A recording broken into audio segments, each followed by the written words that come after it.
Boom na boom ang mga dance performance nining dance troupe nga garbo sa lungsod sa Argao, probinsya sa Sugbo. Sa ilang kabansay o kabagsik manayo sa dance floor, ubay-ubay na sila og nadawat yung mga pasidungog sa managlahing mga dance competition.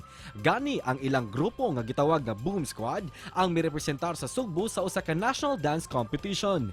Tinguha nilang makahatag og garbo og pasidungog sa Sugbo sa natad sa pagsayaw, ilabi na sa ilang hometown ang lungsod sa Argao. Managlahi man ang ilang mga background og istorya sa kinabuhi, apan ang pagsayaw ang daw mihiusa kanila og itratar ang matag miyembro isip usa ka pamilya. Karong buntaga, atong ibida ang talento sa pagsayaw og mas ilailahon ta ang ilang grupo dinhi lang sa GMA Regional TV Live. Hataw kung hataw ang dalit nining grupo sa mga dancers nga nakasalmot na sa national contest. Ato silang ibida sa ato ang programa. Sila si Jero, Arnie John, Leo Chan ug Rachel, ang Boom Squad. Mayong buntag, maupay nga aga Boom Squad ug welcome sa GMA Regional TV Live. Mayong buntag mga kapuso, and we are the Boom Squad! Hey. Thank you so much for joining us this morning. Una sa tanan, kindly introduce yourselves and how long na usab mo nga mga miyembro sa maong grupo. Let's start with you, Gabriel. Yes, good morning. Ako rin si Jiro. I'm one of the pioneers sa Boom Squad. And my name is Sean Trevor, and I've been dancing sa group for almost 5 years. And hi, I'm Leo po. I've been dancing din sa Boom Squad for 3 years na din. Hi, my name is Rochelle Maribada and 4 years na ko nga nag-dance sa Boom Squad. Yeah, and I'm also Arnie John Aguilar, and I've been dancing on this group for 7 years. Yeah. Wow, nice to meet all of you, Boom Squad. Busa, kano saan ni na umol ang inyuhang grupo ug unsa usab ang nakapaagni kaninyo sa pagporma ining Boom Squad?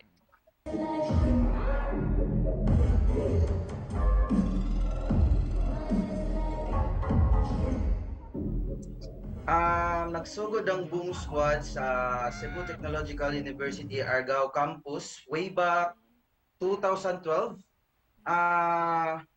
Kini nga grupo kay sige ni siya intermission sa mga any events na naitabo sa CTU. Then we realize nga what if mo sukol mig mga dance contest sa outside. Then mo to nga murag ni click man siya. Then murag ni hatag na sa dugmark sa mga tao ba about sa Boom Squad. Timan-an na mis mga tao sad. Ug sayod usab mi nga karon no lain-lain ang inyuhang trabaho ug gikabisihan ninyo. Pero giunsa ninyo pag-manage sa inyong oras? Ilabi na kung mag-practice na mo. Ako ma'am, as a student, we manage our time by since online class man, i-prioritize yun ang mga studies, but manangid sa mga isig ka membro, especially sa mga leader, if namin mga online class, then if namin free time, ihigahin na naman sa grupo ang mag-practice. Ako naman po, as a worker, like, if every out na ako sa work, manangid ako nila, makapas ko sa practice, and then, makakuha ako sa oras, gani siya. So, makamanage sa ko permit, usay, among practice kay gabi man, kay lagi ga-adjust mi tanan sa time namo kay busy man sa tagsa namo kapag nabuhat. Yes, no, ang importante sa dani nga part is sabto nato ang ilang mga schedule. And we heard nga you represented Cebu sa usa ka national contest. Kumusta ang inyong experience? Yes. So, bago lang gikan lang mi sa Manila last August 13.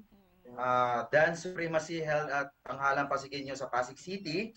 So, it was a blast. Nindot jud kaayo siya sa feeling nga mosayaw sa big stage, no? Yeah. Kanang nakita sad namo sa among performance nga murag nabitin jud mi. Kay syempre talagsaon ra kaayo. Unsay feeling nga kamo ang may representar sa Cebu?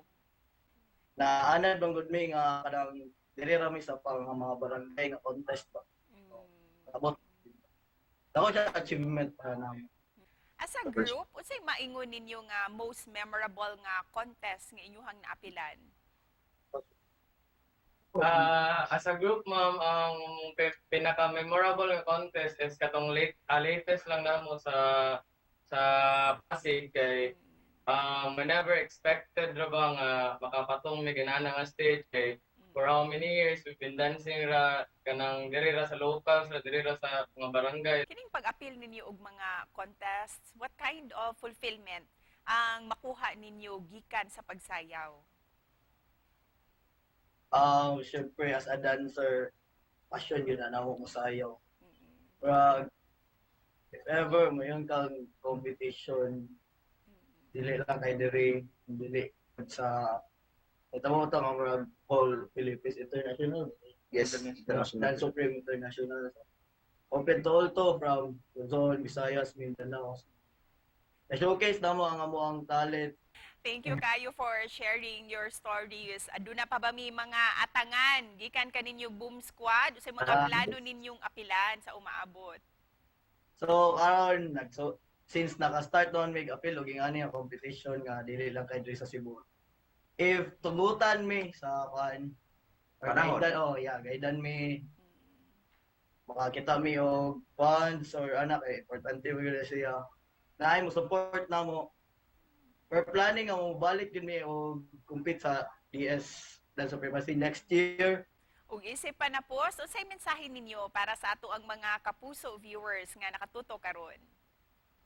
Keep moving, be humble at pirme. Then is group mo, work as a team. If ever natay mga downs, ups and downs, mga problema, dapat ipalapos man as dunggan, dapat strong ta no, na mga tubang then every struggle is a step closer to a success man. So padayon jud dapat.